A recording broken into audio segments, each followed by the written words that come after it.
Hi guys, welcome back to my YouTube channel. അപ്പോൾ channel ആദ്യമായിട്ടാണ് കാണുന്നുണ്ടെങ്കിൽ ചാനൽ ഒന്ന് സബ്സ്ക്രൈബ് ചെയ്യുക, തൊട്ടടുത്ത് കാണുന്ന ബെല്ലൈക്കനോട് ക്ലിക്ക് ചെയ്യുക.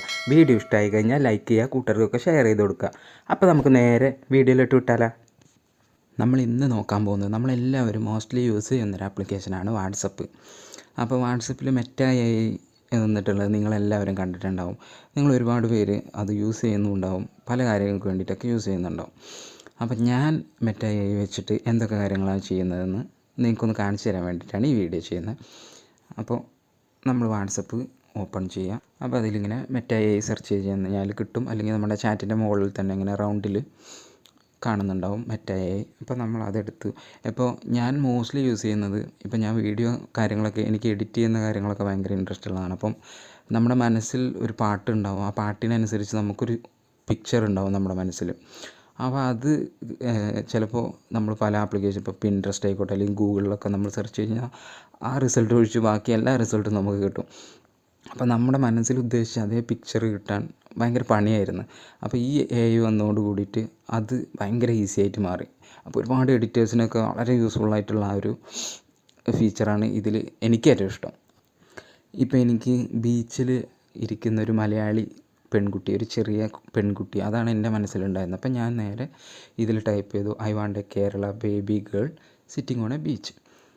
നമുക്കറിയുന്ന ഇംഗ്ലീഷ് വെച്ചിട്ട് നമ്മളത് ടൈപ്പ് ചെയ്യാം. അപ്പോൾ അതുപോലെ ഇപ്പോൾ ഞാൻ വേറൊരു കാര്യം കാണിച്ചു തരാം. ഇപ്പോൾ ഒരു മലയാളി സ്ത്രീ ബസ്സിൽ ട്രാവൽ ചെയ്യുകയാണ്. അപ്പോൾ ആ ബസ്സിനുള്ളിലുള്ള ഒരു ഇമേജാണ് എനിക്ക് വേണ്ടത്. അപ്പോൾ ഞാൻ അതിന് A Kerala lady sitting on A bus, sitting on A window seat of A bus. ഇതിൽ ഗ്രാമർ ശരിയാണോ എന്നൊന്നും എനിക്കറിയില്ല. എനിക്കറിയുന്നൊരു ഇംഗ്ലീഷിൽ ടൈപ്പ് ചെയ്തേക്കുവാണ്, എന്നിട്ട് ഇതിനെ സെൻഡ് ചെയ്തു. ഓക്കെ, അപ്പോൾ ഇങ്ങനെ ഒരു ഇമേജാണ് വന്നത്. അപ്പോൾ എനിക്കിത് ഇത്ര ഇതായിട്ട് തോന്നിയില്ല, അത്ര വലിയൊരു ഇമേജ് ഞാൻ മനസ്സിൽ വിചാരിച്ച ഒരു ഇമേജ് അല്ല എനിക്ക് കിട്ടിയത്. അപ്പോൾ ഞാൻ വീണ്ടും അത് കോപ്പി ചെയ്തിട്ട് ഓക്കെ, ഇപ്പോൾ റെഡിയായി. ഇപ്പം ഞാൻ വിചാരിച്ച പോലെ ഒരു ബസ്സിലിരിക്കുന്ന, ആദ്യം കിട്ടിയ റിസൾട്ട് അങ്ങനെ ഒരു മലയാളിത്തമുള്ള കുട്ടി പോലെ എനിക്ക് തോന്നിയില്ല. ഇത് കറക്റ്റാണ്, നമ്മൾ മലയാളി പെൺകുട്ടി, അതുപോലെ വിൻഡോ സീറ്റ്, ബസ് ഒക്കെ കറക്റ്റാണ്. ഇനി നമുക്ക് ഇതിൽ വേണമെങ്കിലും എന്തെങ്കിലും മാറ്റം വരുത്തിയിട്ട്, ഇപ്പോൾ Kerala lady sitting on A window seat of A bus and the lady carry a baby in her shoulder.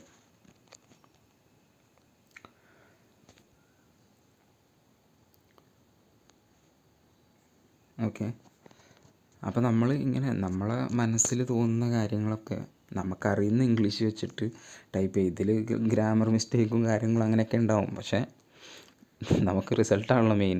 അപ്പോൾ നിങ്ങൾക്കറിയുന്നൊരു ഇത് ആണല്ലോ. അപ്പോൾ ഫസ്റ്റ് ഞാൻ ഷോൾഡറിൽ വെക്കുകയെന്ന് പറഞ്ഞാൽ ഒരു കുട്ടിയുമായിട്ട് ഇങ്ങനെ ഇരിക്കുന്നൊരു ഇതാണ് എൻ്റെ മനസ്സിലുണ്ടായിരുന്നത്. അപ്പോൾ ഫസ്റ്റ് വന്നത് എനിക്കത്ര ആപ്റ്റായിട്ട് തോന്നിയില്ല. രണ്ടാമത് വന്ന പിക്ക് കറക്റ്റാണ്, മലയാളി പെൺകുട്ടി അങ്ങനെ ഒരു ചെറിയ ബേബി ആയിട്ട് ഇരിക്കുന്നത്. അപ്പോൾ എനിക്കിപ്പോൾ ഇത് വെച്ചുകൊണ്ട് എനിക്ക് വീഡിയോ ക്രിയേറ്റ് ചെയ്യാം. അപ്പോൾ ഞാൻ ഉദ്ദേശിച്ച പിക്ചറൊക്കെ എനിക്ക് കിട്ടി. അപ്പോൾ ഇതുപോലെ നമുക്ക് പിന്നെ ഇത് ആനിമേറ്റ് ചെയ്യാം. നമുക്ക് ആനിമേറ്റ് ചെയ്യണമെങ്കിൽ ഇതാ ഈ പിക്ചർ ഇങ്ങനെ റൈറ്റിലോട്ട് സ്ലൈഡ് ചെയ്ത് കഴിഞ്ഞാൽ ജസ്റ്റ് ആനിമേറ്റ് എന്ന് കൊടുക്കാം.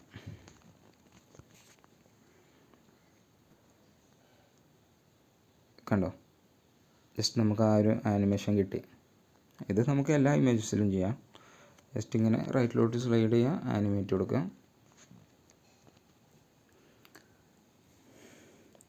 അപ്പോൾ നമുക്ക് തന്നെ വളരെ സിമ്പിളായിട്ട്, ഇപ്പോൾ ഇനി എനിക്ക് വേറെ ഒന്നും എഡിറ്റ് ചെയ്യണം, ഇതിനൊരു ജസ്റ്റ് ഒരു പാട്ടിട്ട് കൊടുത്ത് ഈ പിക്ചർ തന്നെ ഇങ്ങനെ ഡ്യൂപ്ലിക്കേറ്റ് ചെയ്തെടുത്തുകൊണ്ട് എനിക്കൊരു വീഡിയോ ക്രിയേറ്റ് ചെയ്യാം. കണ്ടോ, ഇതൊക്കെ നമുക്ക് സിമ്പിളായിട്ട് നമ്മുടെ മനസ്സിലുള്ള എന്ത് പിക്ചറും നമുക്കിതിൽ വെച്ച് ക്രിയേറ്റ് ചെയ്തെടുക്കാം.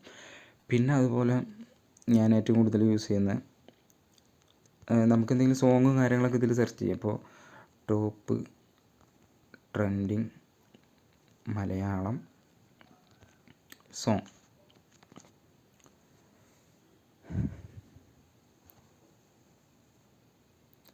കണ്ടോ. അപ്പോൾ ഇതിൽ നമുക്കൊരു ലിങ്ക് കാര്യങ്ങളൊക്കെ വന്നു. അപ്പോൾ ഇതിൽ നേരെ ഗൂഗിളിൽ പോയിട്ട് അത് കിട്ടും. അതുപോലെ പിന്നെ നിങ്ങൾ സാധാരണ നമ്മൾ ChatGPT ഒക്കെ വെച്ചിട്ട് സെർച്ച് ചെയ്യുന്ന ഏത് ഇൻഫർമേഷനും കാര്യങ്ങളും നമുക്ക് അറിയേണ്ടതൊക്കെ ഇതിൽ നിന്ന് ടൈപ്പ് ചെയ്തെടുക്കാവുന്നതാണ്. അതുപോലെ ഞാൻ യൂട്യൂബ് വീഡിയോ ഒക്കെ ചെയ്യുമ്പോൾ അതിൻ്റെ തംബ്നെയിലിന് ആവശ്യമായിട്ടുള്ള പിക്ചർ, അങ്ങനെ എനിക്ക് ഏറ്റവും കൂടുതൽ ഞാൻ യൂസ് ചെയ്യുന്നത് പിക്ചർ എടുക്കാൻ വേണ്ടിയിട്ടാണ്. പിന്നെ ഇതിലൊരു ഇൻട്രസ്റ്റിംഗ് ആയിട്ട് ഇപ്പോൾ നമുക്ക് ഒരുപാട് സ്മൈലീസ് നമുക്കുണ്ട്. നമ്മൾ ഒരുപാട് സ്മൈലീസ് കൂട്ടുകാർക്കും കാര്യങ്ങളൊക്കെ സെൻഡ് ചെയ്യാറ്. അപ്പോൾ നമുക്ക് ചില സ്മൈലീസൊക്കെ കാണുമ്പോൾ തന്നെ നമുക്ക് മനസ്സിലാവും അപ്പോൾ ഇത് ആംഗ്രി ആയിട്ടുള്ളൊരു സ്മൈലിയാണ്. അപ്പോൾ നമുക്ക് അതിൻ്റെ ക്ലിയർ ആയിട്ടുള്ള മീനിങ് കണ്ടോ, ഇങ്ങനെ സെൻഡ് ചെയ്ത് കഴിഞ്ഞാൽ അതിൻ്റെ ക്ലിയർ മീനിങ് അറിയാൻ പറ്റും. ഇപ്പോൾ ഇങ്ങനെ ഹേർട്ടിൻ്റെ ഒരു ചിഹ്നം, അപ്പോൾ അതെടുത്ത് കഴിഞ്ഞാൽ it's look like you are feeling the love എന്ന് പറഞ്ഞിട്ട് അതിൻ്റെ ഫുൾ മീനിങ് നമുക്കിതിൽ കാണാൻ പറ്റും. ഫുൾ മീനിങ് ഇതിൽ കാണാൻ പറ്റും. ഇപ്പോൾ നമ്മുടെ ഇന്ത്യൻ ഫ്ലാഗ് നമ്മൾ അയച്ചു, ദ ഫ്ലാഗ് ഓഫ് ഇന്ത്യ കണ്ടു, അതിൻ്റെ ഫുൾ ഡീറ്റെയിൽസ് കാര്യം. അപ്പോൾ നമുക്ക് ഇതിൽ പല ഇമോജസിൻ്റെയും മീനിങ് ഒന്നും നമുക്കറിയില്ല, നമ്മൾ ചുമ്മാ അയക്കുന്നതാണ്. അപ്പോൾ നമുക്ക് മീനിങ് ഫുള്ളായിട്ട് അയക്കാം, ഇതിൻ്റെ മീനിങ് അറിയണമല്ലോ. അപ്പോൾ അത് നിങ്ങൾക്ക് ഇതിൽ സെർച്ച് ചെയ്തിട്ട് കണ്ടുപിടിക്കാം. അപ്പോൾ മറ്റേ AI വെച്ചിട്ട് ഒരുപാട് ഫീച്ചേഴ്സ് നിങ്ങൾക്ക് ആലോചിച്ച് കഴിഞ്ഞാൽ ഇപ്പോൾ നിങ്ങൾക്ക് കുറേ ഐഡിയകൾ കിട്ടിയിട്ടുണ്ടാവും എന്തൊക്കെ ചെയ്യാൻ കാര്യങ്ങളൊക്കെ. അപ്പോൾ വേറെ ഒരുപാട് ഫീച്ചേഴ്സും കാര്യങ്ങളും നിങ്ങൾ ഇൻട്രസ്റ്റിംഗ് ആയിട്ടുള്ള കാര്യങ്ങളൊക്കെ നിങ്ങൾക്കും അറിയുന്നുണ്ടാവും. അപ്പോൾ നിങ്ങളതൊക്കെ കമൻ്റായിട്ട് നിങ്ങൾ അറിയിക്കുക. അപ്പോൾ നമുക്കതൊക്കെ ഒന്ന് ടെസ്റ്റ് ചെയ്ത് നോക്കാം. അപ്പോൾ ഇതുപോലത്തെ കിഡിലെ ആപ്ലിക്കേഷൻസുമായിട്ട് നമുക്ക് വീണ്ടും കാണാം.